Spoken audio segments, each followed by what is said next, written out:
Hello there, welcome to Target Radio Podcasts. Yes, we have a podcast for your ears. Every week here on the show, on our live shows that is, we try and get an interesting persons, artists, band members, music, poets, film playwrights. We even get, we'll try and get everyone. We'll try and get everyone that's interested in our genre of music that we portray here on Target Radio. So what we do is sit them down, we have a telephone interview, sometimes a live interview, and we discuss all things in their profession. So stay tuned here. This one is an absolute blast. You're going to love this, and I'll be back at the end to obviously tell you what's coming up in the very near future. I am the Pod Father. I will now tell you that this is Target Radio Podcasts. Don't forget to check us out on iTunes, and if you think we deserve it, don't forget to leave us a 5-star rating. That would be rather nice. Thank you very much indeed. So over to me. Sit tight and enjoy. This is Target Radio. 5 Sunday, 4 Sunday, 3 Sunday night, 2 in his Sunday best. 1 Sunday, go.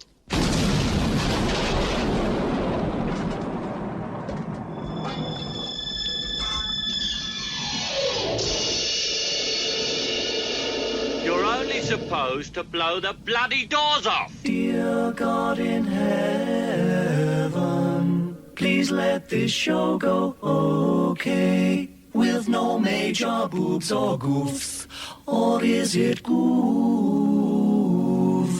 Please don't let me tread all over the intros of records, or say a naughty word. So let's have fun. Hello, hello, and welcome to the show. Hello, hello, hello, hello, hello, hello, hello, hello, hello, hello, hello, and welcome to the show. Lock it on to the best station on the net. First we take a groovy record, then we add a super sound DJ. oh, Sean The Kerr. big DJ, the big DJ. When do I get my badge? I keep telling you they're in the post.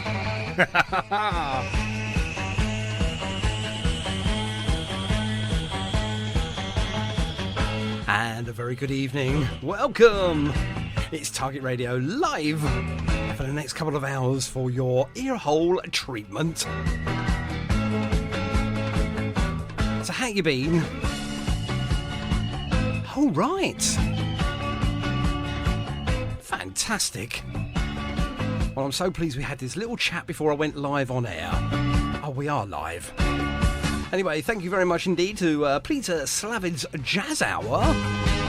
Always seems to run and run and run. I tell you what, he comes out with some really good stuff from that show. Anyway, enough of that, more of me. But most importantly, more of you. We are going to be speaking to the Rev. That's Mark Revell from The Trend around about 7:30 this evening. I'm looking forward to that. We always have a good chat, me and Mark. I think we're on the same wavelength, as in we have none. And we're going to be talking to him something that he's put down and lost. But they were found. We are talking about the lost tapes. And for those that are not old enough to remember tapes, then what are you doing tuning in? I'm only kidding. Stay right there. Anyway, we're going to be playing all of those and be having a chat with Mark and find out a little bit about him and the band. And find out if there's anything in the pipeline going forward. So there you go. If Mark's tuned in, he's written all those down. Anyway, what a lovely week we've had. I was off this week as well. We went to the coast and I got a suntan. We went crabbing. I didn't get any crabs though. That's enough of that. No giggling, please. How old are you? Anyway, some good music this evening. But we can't kickstart off the show officially until we've heard from The Who. And we're going to be talking to, like I said, Mark Rev from the Trend very soon. But, like I said, nothing starts until the Who start. The Jam. And start.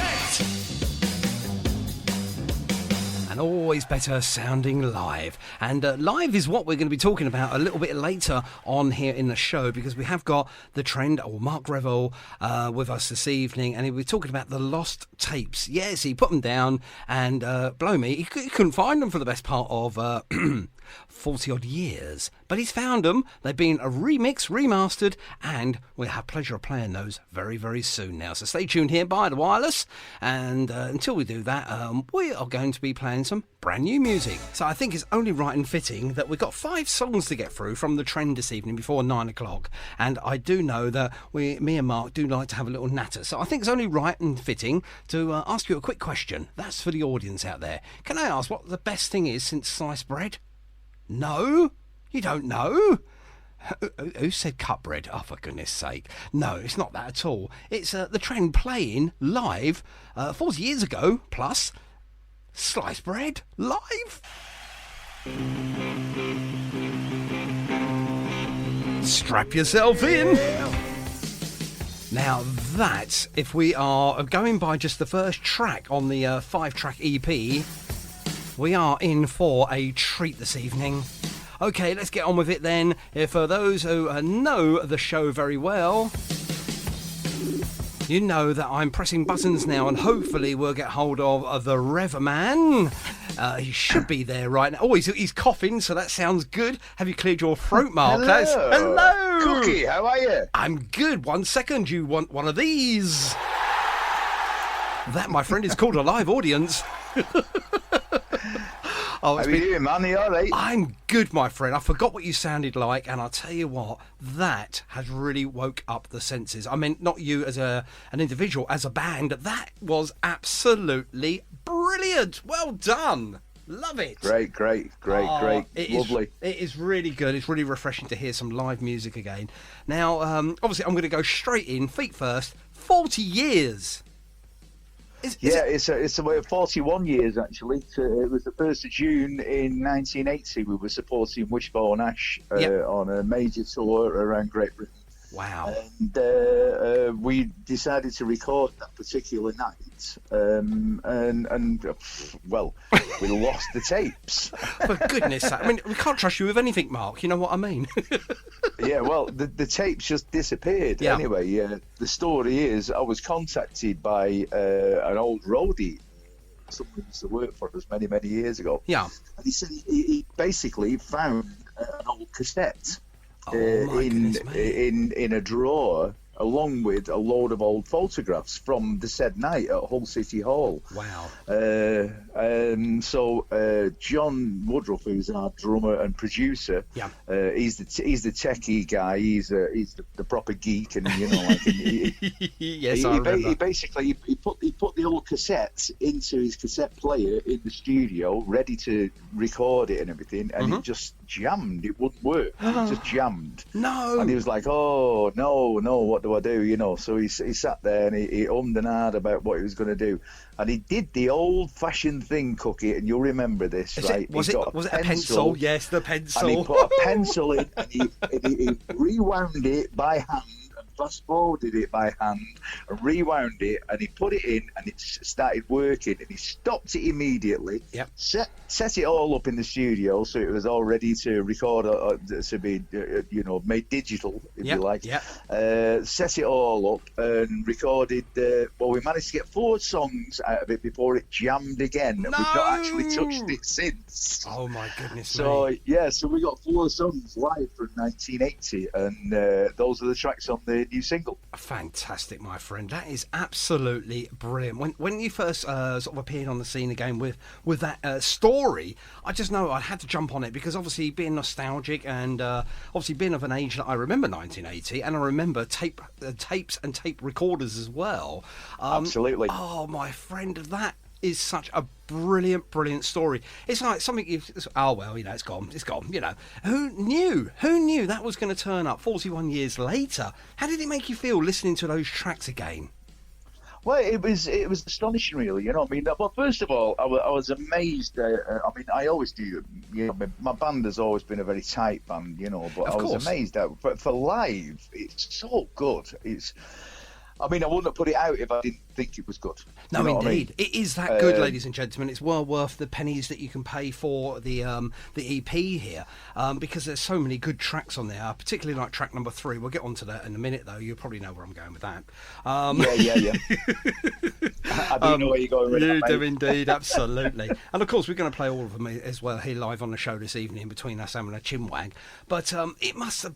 You know, the hairs on the back of your neck must have rose and stayed up there when you heard it again. And it is, the actual recording itself, I know it's obviously gone through the digital process now and obviously without the pencil.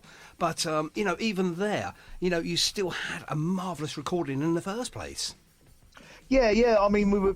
I'm incredibly pleased when we heard it. I mean, 'cause the standard is terrific. You know, we were playing. I mean, Hull City Hall. I think it's a 2,000-seater auditorium. You know, so yeah, it's a nice venue. It was a nice, great big PA. You know, that we were working through. You know, so the sound was terrific. You know. But and also, I mean, we put a little video on YouTube as well. If you go on the trend page on YouTube, you can see the video, and that's where we put together a little video with all the. Do you remember you used to have contact sheets in the old days? Yes. You know, like when, you know, from your cameras. Yes. Well, that's basically what we found. It was like 2 contact sheets with all these little photographs that you could barely see. And I've got a friend of mine who's very into photography, and he again digitized everything and cleaned them all up. Yeah. And the quality of the photographs now, they're brilliant. They're really, really good photos. Oh yeah, absolutely. It's amazing what modern technology now can do. I know we sort of like go, oh yeah, everything's MP3 or a WAV or this or that, but without this modern technology, some of this old, archived stuff wouldn't now exist as we are speaking today. Absolutely, you know, and it's great. It's great that you can do that, you know. I remember in the old days when you'd do a band photo shoot, and you'd have to have like this magnifying glass, and you'd be looking through this magnifying glass to try and look at these tiny little pictures on your contact sheet, and that's basically all we had, you know. But it's a very dear old friend of mine, Adji, a very, very old friend of mine, and he's banged into his photography. And he basically digitized them all, stuck them all onto his computer, cleaned them all up, and made them into really tasty photographs. And we've now got like, I think there's about 100 photographs we've got off that. You know, from that same night, you know, it was June the 1st, 1980, on tour with Wishbone Ash, and we released it on June the 1st this year, 41 years later. That is fantastic. So when did you actually come across the tapes again? When did you get that sort of phone call, or was it an email or something? You know, tell us about the story. It was a Facebook message of like I said, off one of a guy who used to do a bit of roadieing for us and a bit of running around for us, a bit of driving and stuff like that. And he just sent me a message saying, "You'll never believe what I found," you know. And then I just said, "Well, send it me," you know. He stuck it in the post, and then I took it around to John Woodruff's house, and that's when all that happened. And, it's fabulous, you know. I mean, great to hear.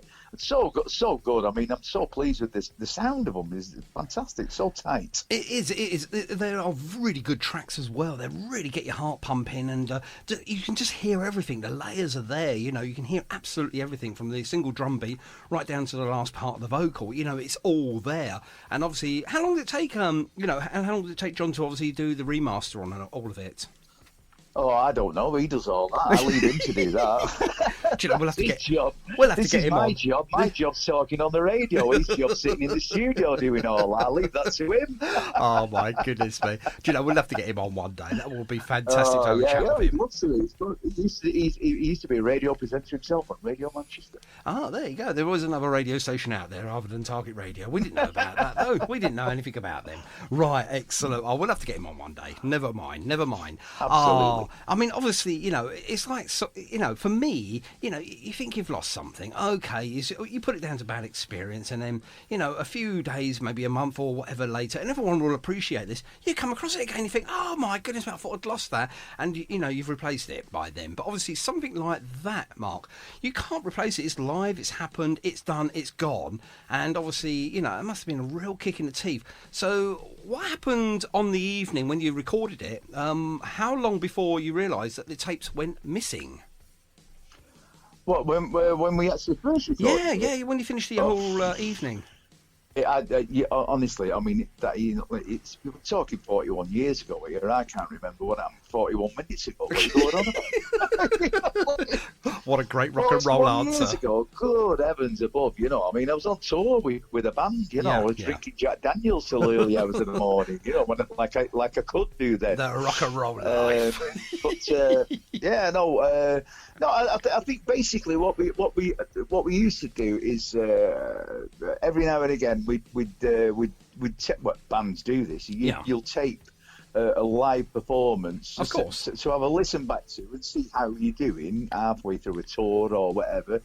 Just so you can perfect it and analyse it and make sure, well, we could do this a little bit better, or that could be done a little bit better. And I seem to remember that was the reason that we actually did the recording in the first place. Of course, yeah. So obviously then, as you say, you can listen back and then you can pick up on any sort of bum notes or anything that's not quite there. But, for me, obviously, I've only had a quick breeze over them, and obviously I'm not musically trained in any way, shape or form. Each track sounds as professional as the next. And, like you say, it's so tight, you would think, hang on a minute. Was this rehearsed before they recorded it? No, it wasn't. It was just a live set that you played on that evening. Yes, of course, you rehearsed the live sets, but it wasn't a take after take after take. This is just one take, one evening, isn't it? Absolutely, yeah. But the thing is, by that time the band had been together for about 2.5 years. Yeah. We've been basically recording, gigging constantly for 2.5 years, which is why we sound incredibly tight, because there's a time within a band's evolution where you just feel that everything's perfect. Yes. And I think we were really at that particular point. We were. You can be on stage and you can do a particular thing and somebody else will follow it, and it's one of those things. It might sound a bit boring to other people, but that's what actually happens within bands. You just get this. How can I explain it? It's like a boxer. Who's like not. Very good in the ring, if you like. You know what I mean? He's ring rusty. He's not fought for a while, but somebody who has been fighting for a while, is on top of his game, and that's how we were at the time. Gotcha. Yeah, absolutely. I mean, obviously, when it comes to live sets and everything like that, Mark, I mean, obviously, being in the front man, obviously, with the microphone in hand and everything, do you rehearse the unrehearsable? What I mean by that is, you see some artists and bands, they seem to sort of like go one way, then they go another way, and then all of a sudden you get this, mighty guitar solo or a drum solo and things like that. Now, for us as an audience, we think, oh my goodness me, look at that guitarist go, or look at the drummer just going for a 5-minute solo. I mean, obviously that's all rehearsed, isn't it, beforehand? So you do know exactly what's going to happen every single sort of second of that gig before you do that gig. Yeah. I mean, you do. I remember when I first started, when we signed up to MCA Records many years ago.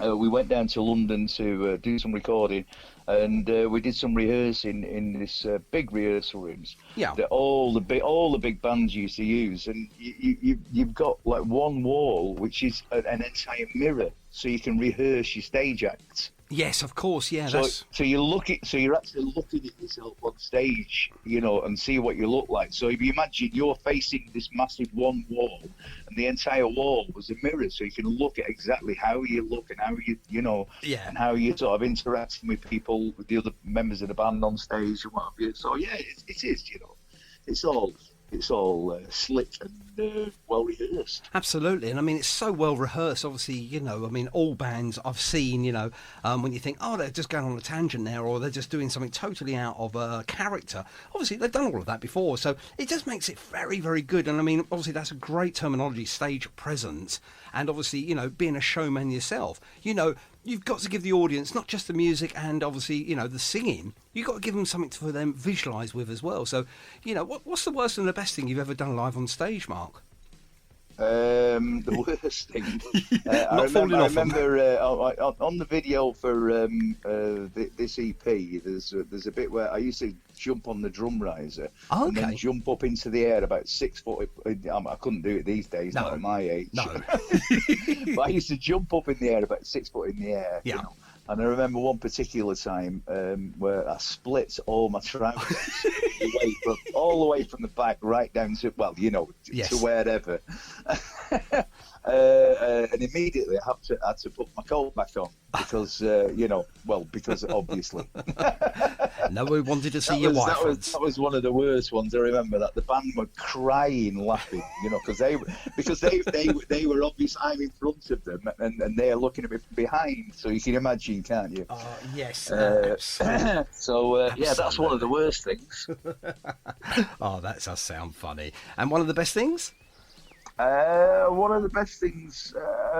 Well, they're all best things, Cookie. You know what I mean? Yeah, of course. It's very hard to say. You know what I mean? Because there's been so many highlights and stuff over. You know, I've been playing music now for 45 years. Wow. There's been some great highlights. You know, I mean, it's been a good career. I've thoroughly enjoyed it. Excellent. And going forward, just for a second, before we obviously hit track number 2 here on this EP, which is a fine-looking EP as well, if I may say so myself.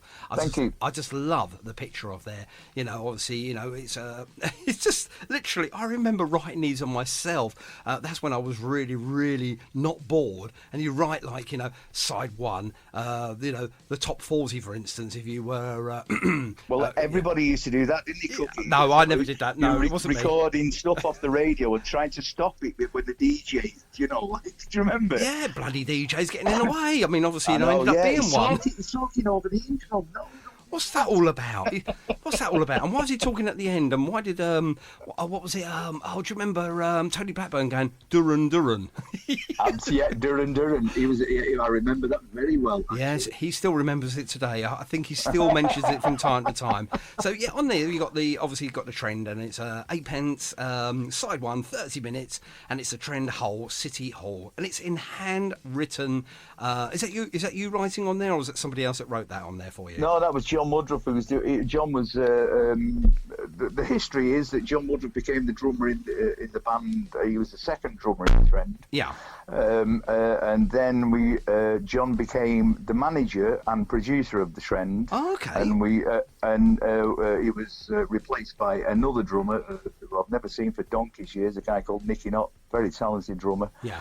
And John was actually mixing the gig that we were doing. Oh right, okie dokie. So John the drummer who remixed this was actually mixing that night at Hull City Hall. So there's some great history in it, you know. There is indeed, and I love this nostalgicness of the whole premise of this. It's absolutely fantastic.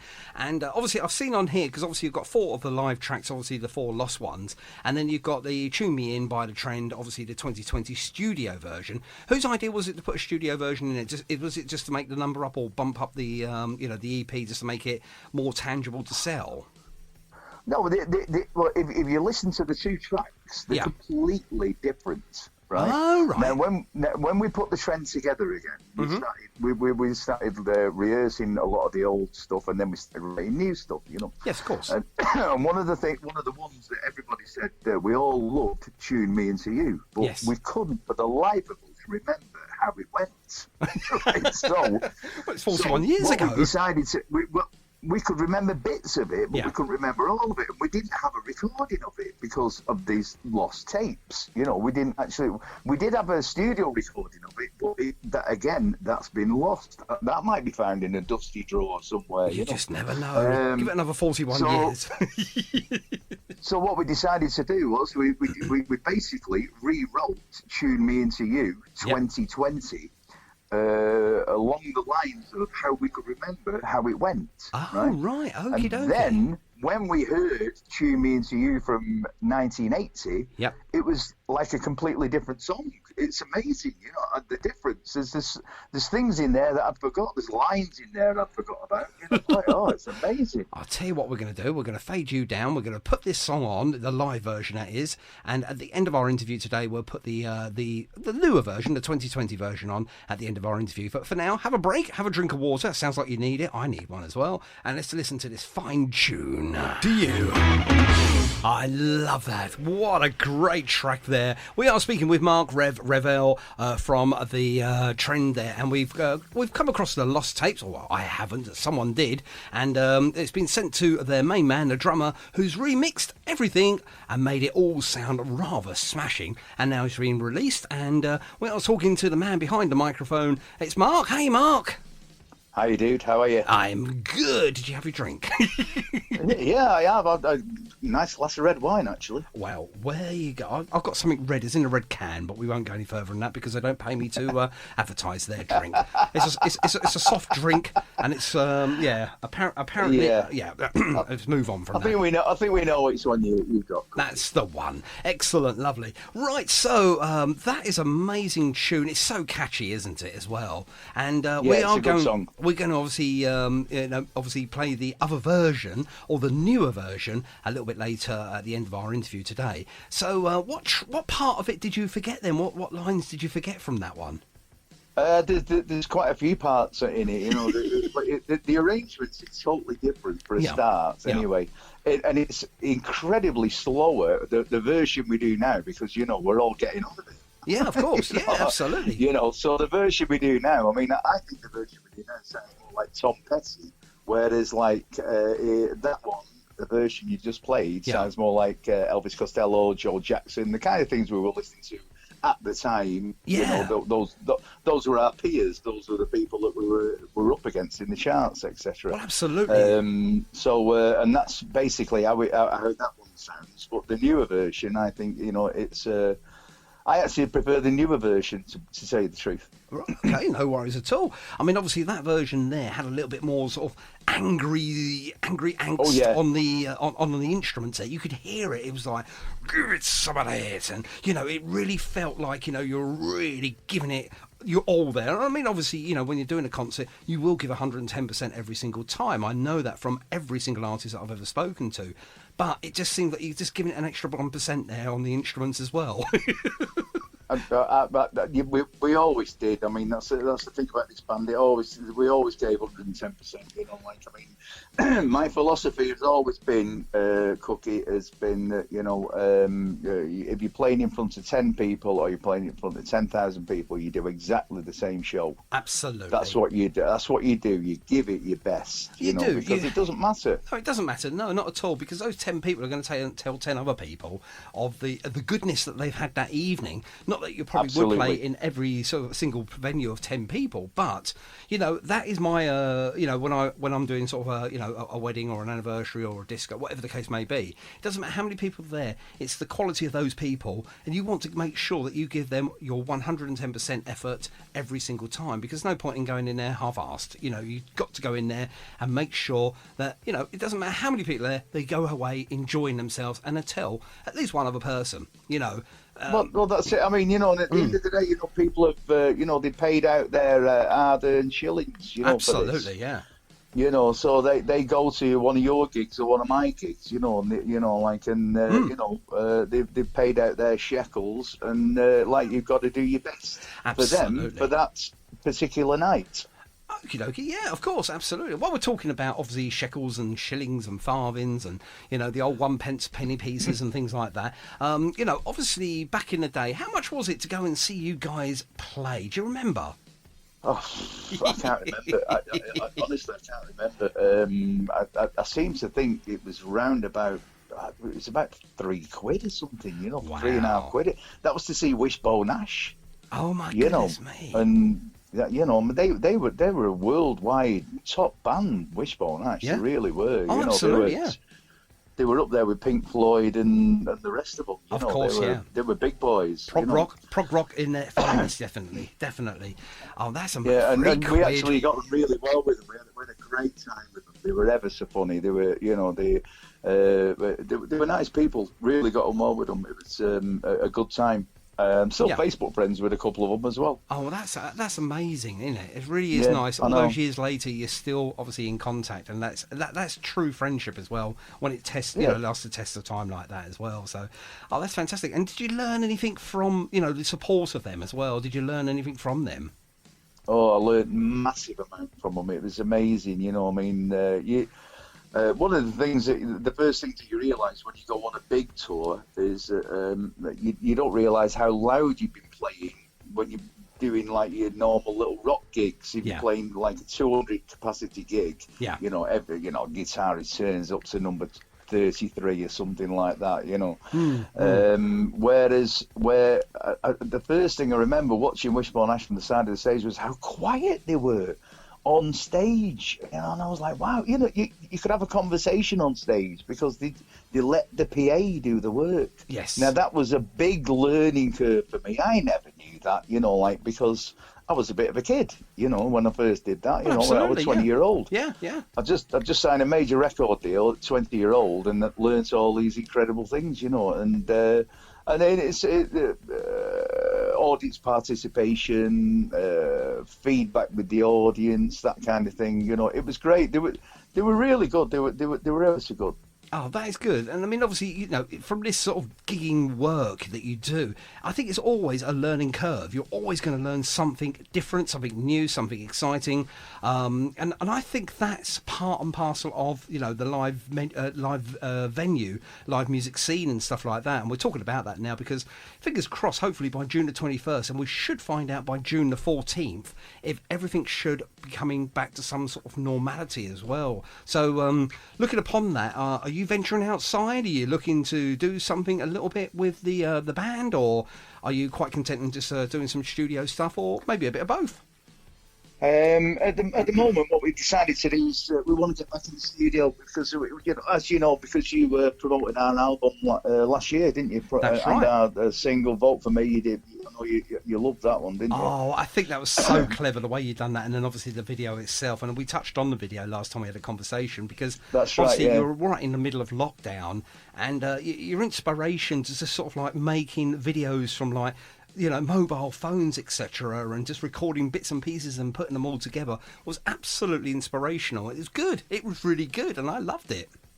Yeah, well, it was just something we talked about because we during the lockdown we've been having weekly Zoom meetings and chatting about what we can do and when we can actually get together again, and have we got any ideas for any new songs? People are, we're constantly writing, ideas and stuff like that. Yeah. And that was one of the things we decided to do. And, we talked about doing a Zoom video, which, to be honest, there was some Zoom videos that I saw last year of fans. They were awful, Yes. and I just said, no, we can't do that, because, they're all out of sync for a start. You can't actually, you can't be in synchronization with people over the internet. No, so it was horrible, and I said, no, let's all record separate bits and then we'll edit it together. Even though we couldn't be together, we can edit it together and make it look as though, and that's what we decided to do. So we did 2 videos like that. We're going to actually do one for this EP over the next few weeks. Oh, that sounds brilliant. I can't wait to see that because your videos are very, very good. I'll be honest with you. They do flow well. And as you say, they are all synced up very well. And I mean, going back to what you were saying about the live feeds and stuff last year and the beginning of this year, to be fair as well, what happened was there were so many live feeds on a Friday evening, Saturday evening, Sunday evening even. One overlapped the other and it just become a very messy area, and it sort of put me off more than put me on, really, I suppose. So what you were doing was totally different. You were releasing a video rather than a live stream where it was just getting mucked up all the way through, and that video stands the test of time because you can release it and it's there. People can click on the play whenever they felt like they wanted to see it. So yeah, I'm totally in agreement with that one. Over the live streams, nah, Don't like them at all. No, I'm not right stuck on them, to be honest. And that was when we discussed it over the Zoom meeting. That's what I was saying. I just think that you end up looking abysmal. So what is the point? What is the point of it? It doesn't make any sense to me whatsoever. It makes you no might sense, as well yeah. spend that time doing something constructive. Yep. So we came up with the idea for the Vote for Me. We did another one off the album as well, and that's. We did 2 videos, and the next one we're going to do like a little rockumentary, if you like, all about the lost tapes. We're all going to individually be interviewed about our feelings about finding the lost tapes. Oh, and we're going to put like a little 10-minute rockumentary together, if you like. That will be absolutely brilliant. That's a prelude to obviously them playing the EP as well. Then you get some insight, and that is really good. So, what sort of questions do you think is going to be asked of you? In what way? What do you mean? I mean, in regards to the actual lost tapes. I mean, are they going to be asking you the sort of like the bog standard questions? How did you feel when you found the tapes, or this, that, or the other? I mean, is it going to be a bit more in depth? I mean, it's basically going to be that. It's basically what you're saying. Like how did you feel about it? Like what did you think about when you heard it? And what are your memories of being on the Wishbone Ash tour, and did it bring back any good memories, bad memories, whatever? And I mean, so it'll be that kind of thing. Of course. I mean, I remember at the time when we were on tour with Wishbone Ash, we bought ourselves a 50-seater coach. Wow. And what we did, because we were earning good money then, it was we were all right. We had a few quid in the bank. So we bought ourselves a 50-seater coach, and we did it all out with bunks, and we lived on the coach. We lived on the coach. Yeah.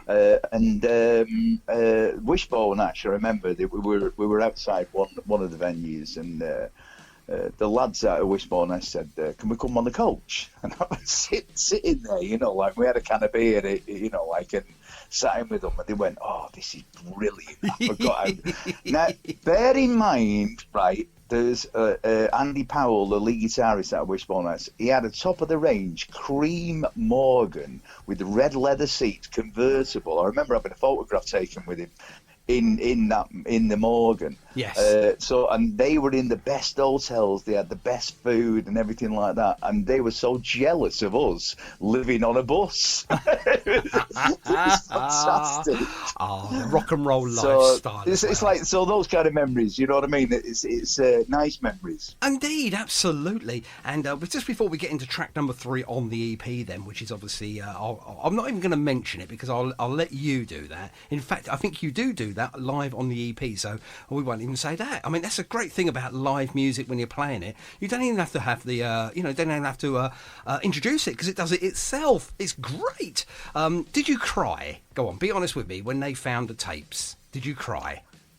No. How honest you want me to be? Oh, no, that's fine. That's absolutely fine. And I mean, obviously, you must have been absolutely ecstatic when you first heard them play back, obviously, once all the years ago. To be honest with live tapes, I've always I found them a bit sometimes a bit cringeworthy. I mean, I've had live tapes done over the years with not only the trend with various bands that I've been with, Yeah, of course. And you listen back and you think, oh my goodness me, was I that bad?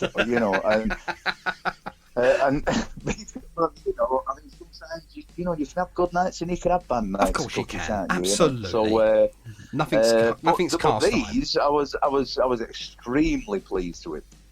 Like I said, I wouldn't have let them be put out on the airwaves if they weren't as good as they were. No, indeed. Oh, indeed. Right, so we're going to hear from you, but not actually from you, as you are you now. We're going to hear from you 41 years ago now, introducing, I think, my favourite track. I've no idea why. I'll leave it up to the audience, and you can have another sip of that red wine. I could have played that, couldn't I?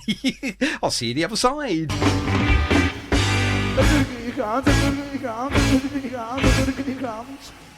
The way the cookie.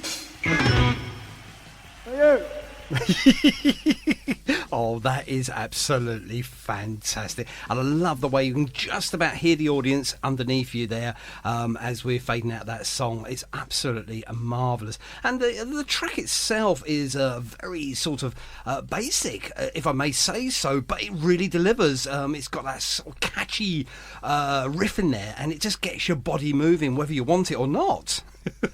Yeah. Well, I know why you like it, Cookie. I've no idea. I've got no idea. The cookie crumbles. Oh, yeah, absolutely. What a fantastic track. I've got to say, it's the best track you've ever made. It is a good track. It's a good track. It was the one track that, bizarrely enough, it was the crowd's favourite. Wherever we played, that was the one song that everybody loved. And when we signed up to MC... Yeah. Well, when we signed up to MCA Records, obviously, when you sign up to a major record deal like that, they decide which song is going to be the single. You know, I mean, you don't have much say in it. Yeah, absolutely. And it was completely ignored, that song. It was really weird, and actually, we've always called it the lost single. It should have been a single. Well, you never know now, because you could re-promote that and go out there and do it. I mean, have you made a sort of a studio version of that? No, we haven't. It's one that we've talked about redoing, you know, and maybe we will do. We've got newer stuff as well. We've got other stuff that we're doing. You know, of course, yeah, absolutely. But it's no harm in redoing it, and I mean, I'm always available. You know, if you want to name it after me, you're more than welcome. Now, I've just gone on to, obviously, the Facebook page. Now, I remember last time that I went onto the Facebook page, before, obviously, our first chat, and I come across a completely different band lineup. And then I found out and discovered that it was called The Trend, but it wasn't The Trend. So I just want to make sure that everyone that follows, obviously, The Trend are following the right ones, because there are two out there, aren't there, Mark? Yeah, there is. There's a band in Glasgow that they formed about 1990. Yeah. Something like that, you know. I mean, you know, we could take them to court, but hey, who gives a shite? Absolutely. Sorry, I just swore. No, you're all right. I think that was the Irish version. I think we're allowed that. yeah, it was the Irish version. You're right. Absolutely. Basically, if you put at the Trend Music in the Facebook page, you'll get the proper Trend, which is us. Absolutely, and you know the guys are there, obviously in the rehearsal studio there. You singing your heart out as always. Now I've got to mention, obviously, you got no face paint on there at all. I won't mention that anymore now. That's all I'm going to say on it. But I do want to mention about the boating blazer. Oh yeah. I've got about 3 of them. I know, and they're fantastic, because it's sort of a throwback to the mod days there, I think, as well. Because obviously, yeah, I know. I've always been a bit of a Ringo person, you know, not a mod or a rock or a mocker, you know. I mean, I've been one of them. Yes. You know, I've been a bit of both. You know, my hair's dead long, you know, but I like Winklepicker boots and Chelsea boots and bolting blazers, so I've always worn stuff like that. I mean, look at Paul Weller now. I mean, look at the length of his hair. My goodness me. And I mean, they still call him the mod father. I'll be honest with you, because we've not been allowed out to play, I don't know of anyone's actually sort of replicated his hair or grown their hair to sort of like follow the Paul Weller sort of like movement at the moment. But I'm sure down in Brighton this year, if it all goes ahead as planned, I'm sure we'll see some long-haired mods. You just don't know, do you, really? But I think mod is how you sort of like live your life. I don't think you have to have short hair. I don't think you have to have long hair. I think it's entirely down to yourself, what you want to wear, what clothes you want to wear, and how you want to express yourself. So, you know, mod is in the eye of the beholder, not the other person's. Absolutely. I've always agreed with that, you know, and to be honest, my hair's looking a bit like Paul Weller's at the moment. There we go. I think his I've not had my haircut for a long time. Absolutely.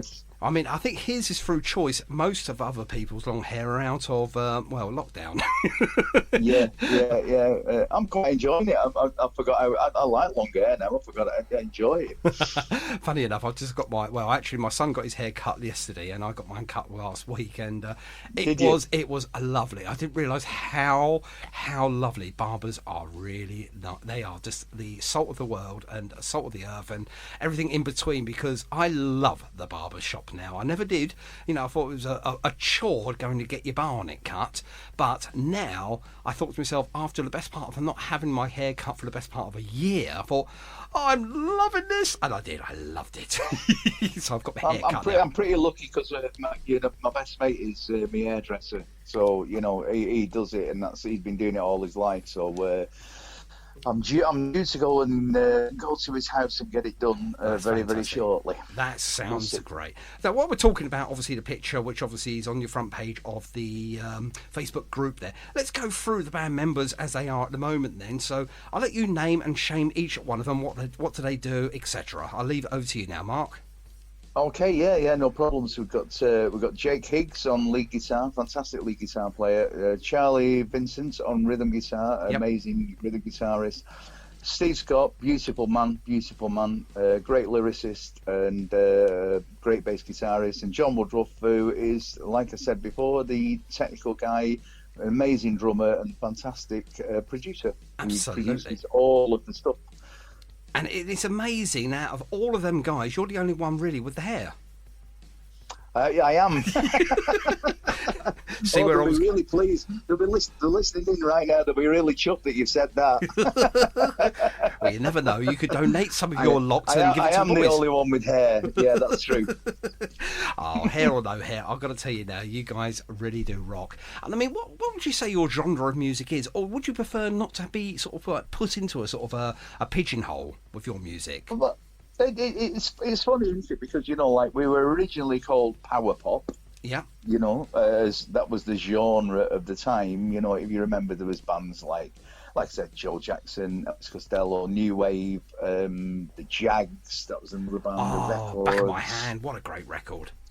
Yeah. You know, I remember we supported the records at the Marquee. I remember that, and the records are now considered like one of the most legendary power pop bands around. You know, absolutely. Yeah.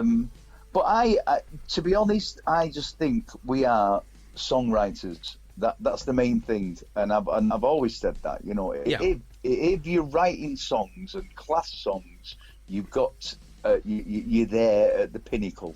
That's all that matters to me. Absolutely. And talking about writing, who is solely responsible, or is it a sort of a joint effort when it comes to writing down your music and obviously the lyrics to each song? We're basically, we've got 5 songwriters in the trend. Wow. So all 5 of us write songs. It's an incredible, unusual environment, if you like, but it really works for us, you know, because we all stick our 2 pence in. We're a bit Pink Floyd these days, you know. We sort of spend forever on tracks, you know, but it works, and it works for us, and then so we're happy with it, you know. I mean, I'm so happy that the album that we put out last year, which you very kindly promoted, Bella Vega, which is available on all digital platforms, by the way, folks. Absolutely. Go on, get your hard-earned pennies out. Get your hard-earned pennies out and buy it. Go on. Absolutely. I'll get me. Don't you worry. I'll get me plug in. Anyway. So yeah, and the album that we did, you know, it took a long time to put together, you know, because, like I said, we're 5 songwriters. We're all sticking our 2 pence in, you know, but it works, and it comes together really good. Mm. And I mean, that must be really fascinating, because obviously in some bands you get 1, maybe 2 songwriters. For instance, the Beatles. And I mean, I know everyone threw the hat into the ring, but obviously Lennon and McCartney wrote the bulk songs of the Beatles. And they were, you know, they worked off one another. And I know Ringo threw a couple in, and obviously George Harrison as well. But, you know, when you think of the band, you know, your main songwriters were Lennon, McCartney, or McCartney and Lennon, whichever way you want to look at it.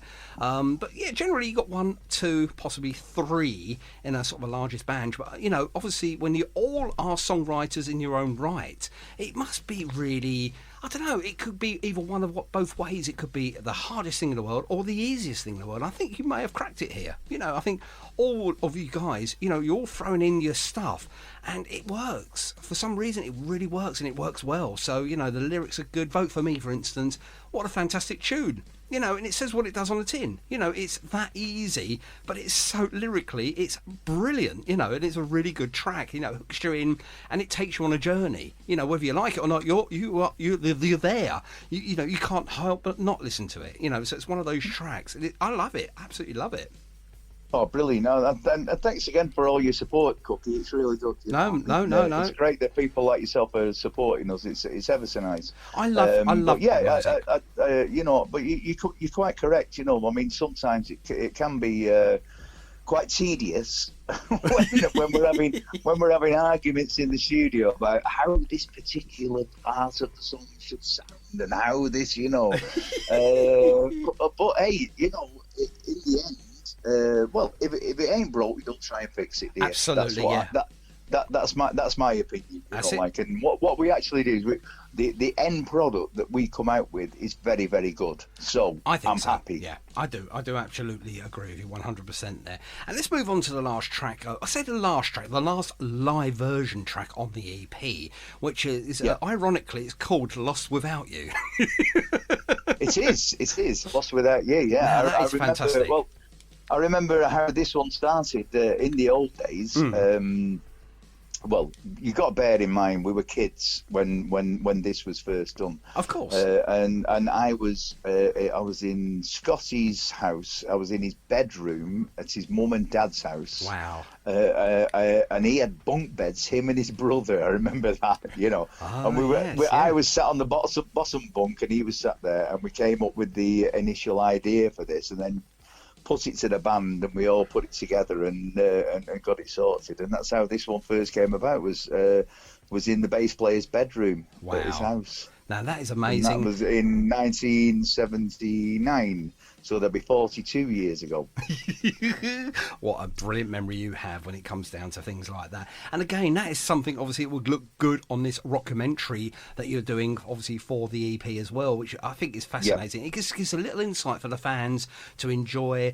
Obviously it gets to know you guys on a personal level as well, because I mean people will know you from your pictures and your music, but sometimes it's nice to have that slight bit more in depth into you as a person and how you operate and how you work. And that's why I chose to do this sort of shows, to interview people like yourself, just to sort of not dive deep down into a personal life and look through your bins and find out that you've eaten too many chocolates and stuff like that, because I think that's just criminal and ridiculous, and you don't need to know those sort of things. We don't need to know about how many alcoholic drinks you drunk on an evening. And to be quite frank, I mean, it's up to you what you wanted to do. But when, musically related, I think it's really nice that, people like yourself jumps on the radio, does these sorts of in the camera, in front of the camera, idealistic interviews, and just show the fans a little bit of insight into how you work. And I think that's really nice that you do things like that. So what I'll do, whilst you're getting your head back down to a normal size and drinking a sip more wine, let's hear this track then. Obviously, 42 years, as you quite rightly said. 42 years. 42 years, and he didn't even break a bunk bed. There we are. I just thought I'd add my own little lyric at the end there. Now, if you want to go and buy this album, EP, I do apologise. You can head over to Amazon Music. It's there. It's £4.95, and obviously we've not even heard the last track yet, which we'll be doing very, very shortly. Or individually, you can buy the songs individually as well. It's all there for you to buy. So amazon.co.uk/80-Hull City, and the rest will work as long as you are writing those words in there. It's fantastic, Mark. I'll be honest with you. The four main tracks on there, the live versions, the lost tapes, if you so wish to call them, they are so good. They've got 4 different genres of music to them, I think. Oh yeah, well I think so as well. I think they come across very well. And I think that they are of the time. Of obviously, course, yeah, absolutely. And we were of the time, like I said, we were up against your Joe Jacksons and your Costellos and your Paul Wellers, and that's what we were aiming at. Unfortunately, we didn't hit the heady heights of the charts that we would have liked to have done. But hey, we had a go. Absolutely, and the thing is, I mean, you say you had a go, and that's the most important part of the journey. Is if you didn't have a go, then it's always what if. For you, it is you tried, you didn't fail. I don't think you failed. I think you gave it a good go, and unfortunately, maybe it was just the wrong time at the wrong place. It just happens, doesn't it? You've got to be in that right place, right time for that to actually happen, and it is few and far between, ladies and gentlemen. Trust me here when I say this. I mean, I've seen so many bands come and go, and unfortunately, they sink to obscurity. They're no longer there. They go from, 1 minute at the top of their tree right down to the bottom again, and unfortunately, that's the music business, I'm afraid. But I think you're quite right there, Yeah. Cookie. The amount of times that it's happened to me over the years, Of course. it's disappointing. But hey, when we all started out, when I was a kid, Yeah. right? I can remember, everybody wanted to be in a band. Everybody course. wanted to learn guitar or be a singer or do whatever, And then by the time they got to 17-year-old, they thought, oh, I've had enough of this. I just carried on. And I've carried on, and I've carried on. And I'm 62, and I'm still doing it. You're still doing because it, I yeah. love it. I absolutely love what I do. and that shows, that does show through all the way through it. Yeah, that's definitely. All right, definitely. yeah, and that's basically what I wanted to do right from the word go. I wanted to be a singer-songwriter, and and I've done it. So I'm quite happy. Well, yeah. No, So the yeah. monetary values are not important. Absolutely. I think I've just got to correct you there. You've done it. No, you're still doing it. I think that's the word we want to, really. You're still doing it. Absolutely. Yeah. That's it. You're not done. You're doing. Yeah, I'm certainly not done yet. Don't you worry, mate. There's plenty Absolutely. more to come. That's what we want to hear. We've got plenty more in the tank from the Rev there. He's revving it up as we speak. Sorry about that. Okay, and you've had some, you've had an actual, is it from RGM as well? They've been on, and they've written a little review there. And basically, I've just come across this, by the way, and it's rock and roll, glamour, and punk rock attitude. I think that is absolutely spot on.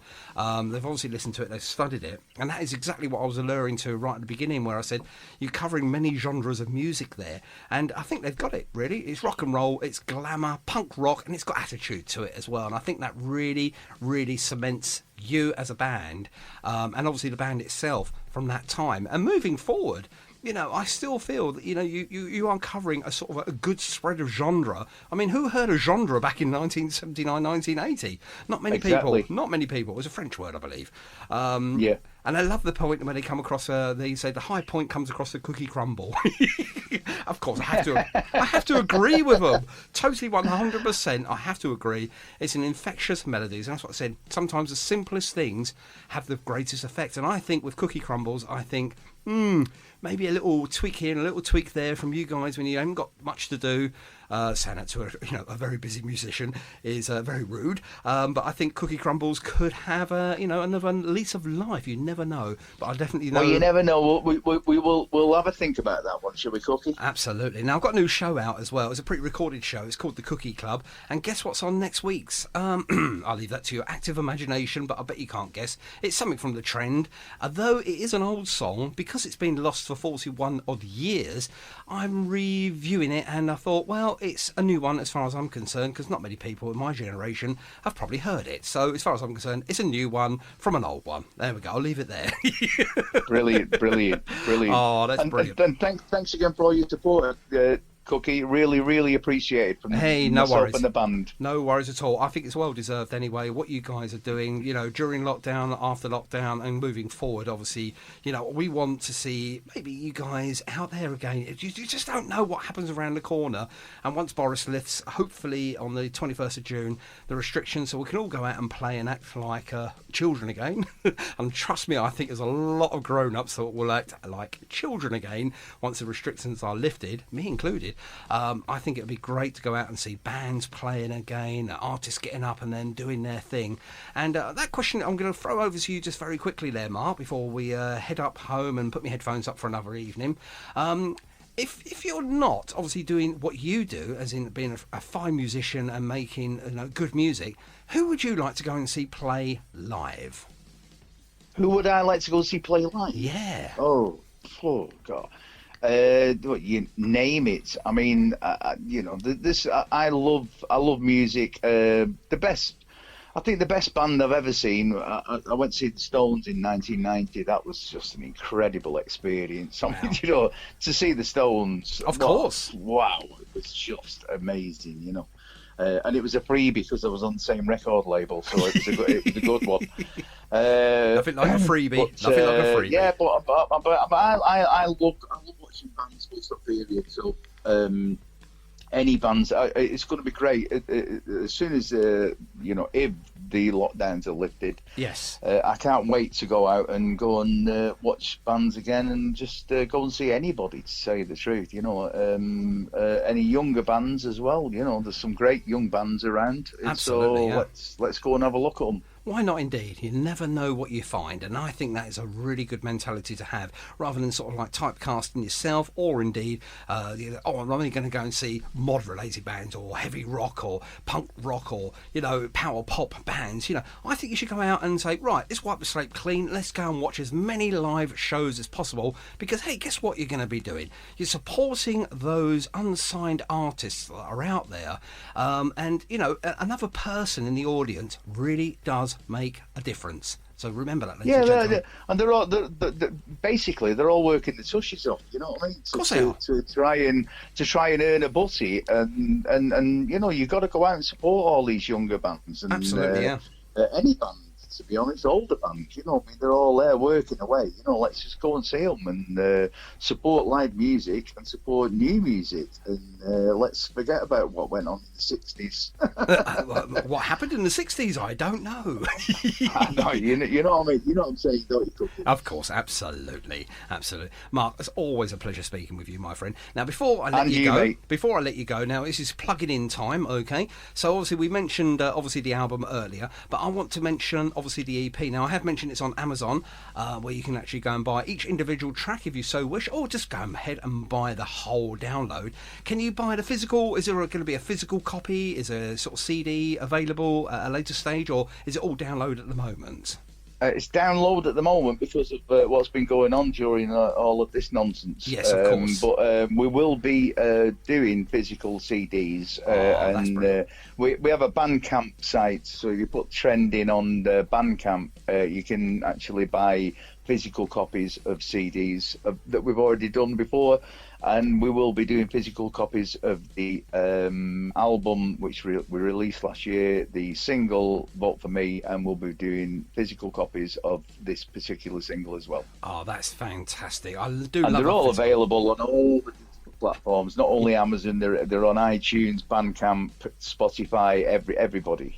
So all you've got to do is just bang the trend in and find it, stream it, and buy it. Hopefully. That's it. Go and buy it. You've got to go and buy it because it's supporting you guys, and obviously incredible. It's a small amount of money to pay out for, but it really does help you guys out as well in developing. Certainly does. Yeah, in developing new music all the time, which obviously isn't cheap. It isn't obviously very, very expensive to hire studios. I do know that. Listening to other bands, and obviously you're going to say the same thing. It's not the cheapest thing to do in the world, and no, it's not. You don't get an awful lot back from it. You do it because you love the music scene. Absolutely, and we love playing music for people, and and then hopefully the people love it and then buy the single. That's absolutely the point of it. That's the way it works. So go out there and go and nip down to your local Woolworths if they're still open. I don't know, and go and buy something from the trade. How old are you? There we go. I'm not going to even mention that. Woolworths. I do like. I know. Do you remember, brilliant! Woolworths and R Price were my two favourite shops growing up. I loved a bit of Woolies and R Price. Do you remember them? Fantastic. Yeah, I do. That's it. I used to avoid the other one, which is the one with the dog in it, because I always found their prices were about a penny or two dearer than they were in Woolworths and our price. So I won't mention obviously those three letters with the dog in the in the gramophone. Yeah, we know the one. It's the same as the Coca-Cola that you were going on about before, isn't it? Oh, for goodness sake! I'm hoping they're going to pay me large sums of money now because I opened another can of it a second ago. So hang on, here we go. Look, I'm having a drink. Yeah, great. Good to talk to you again. Anyway, Cookie, and you, like my I friend. said, once more, thanks again for your support. Really appreciate it. No worries. And just to let you know now, are you still up in the Manchester area? Yeah, absolutely. I'm a little closer to you now because I now live in Lincolnshire, so not a million miles away from you now. Right, all right. So, is that where you are, Lincoln? I'm in just underneath Lincoln. I'm South Lincolnshire, so we moved up there just last year in August. So still just trying to get the studio right and getting everything in there sorted. But watch this space, as they say, for Target Radio, because we are on the move as well. I'm staying put where I am, obviously in Lincolnshire, but yes, bigger things are afoot. That's all I'm saying on the matter at the moment without any other Well, I'll tell you what, self-promotion. wouldn't it be great one day if I could come down and we do a one-on-one interview? That would be That'd fantastic. be lovely, wouldn't it? Wouldn't it be great if I actually had the space, okay, and you're going to read between the lines here, Mark, if I had the space to actually host you and the rest of the band and do some live sessions as well. How about that? Absolutely, that'd be fantastic. That's it. We'd love to do that. We'd love to do that. Well, the old expression is don't hold your breath. On this one, do. Okay, that's all I'm going to say on the matter because it is imminent. That will happen. Okay? Brilliant. Great. Great news. I think it deserves one of these. And obviously that is for you as well, Mark, and for your time this evening. I want you to introduce in your best radio DJ voice, if you've got one. If not, don't worry, the last track on this EP, please. And just tell us a tiny little bit of nostalgia around this 2020 studio version, please.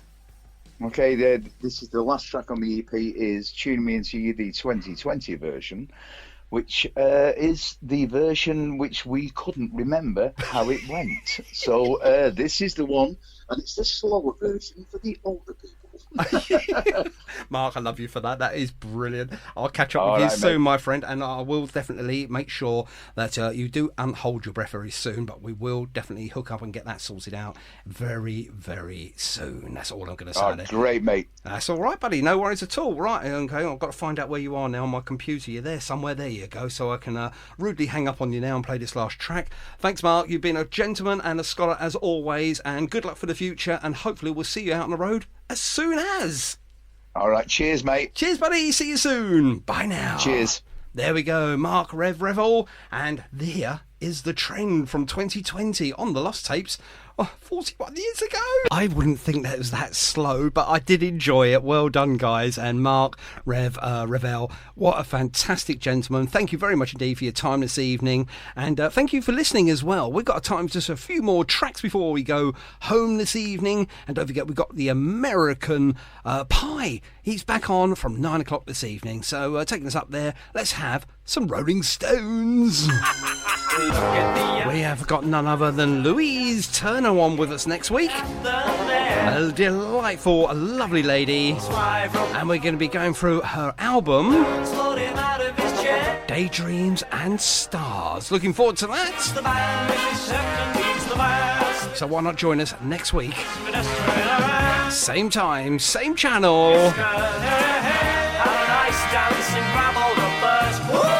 And as I said, don't forget, on after me is American Pie with Trailer Man. And we're back, yes. And what did you think of that for an interview? Wasn't it great? We found out so much. Anyway, thank you very much indeed for joining us for the Target Radio podcast. I am your pod father. That is me, Cookie.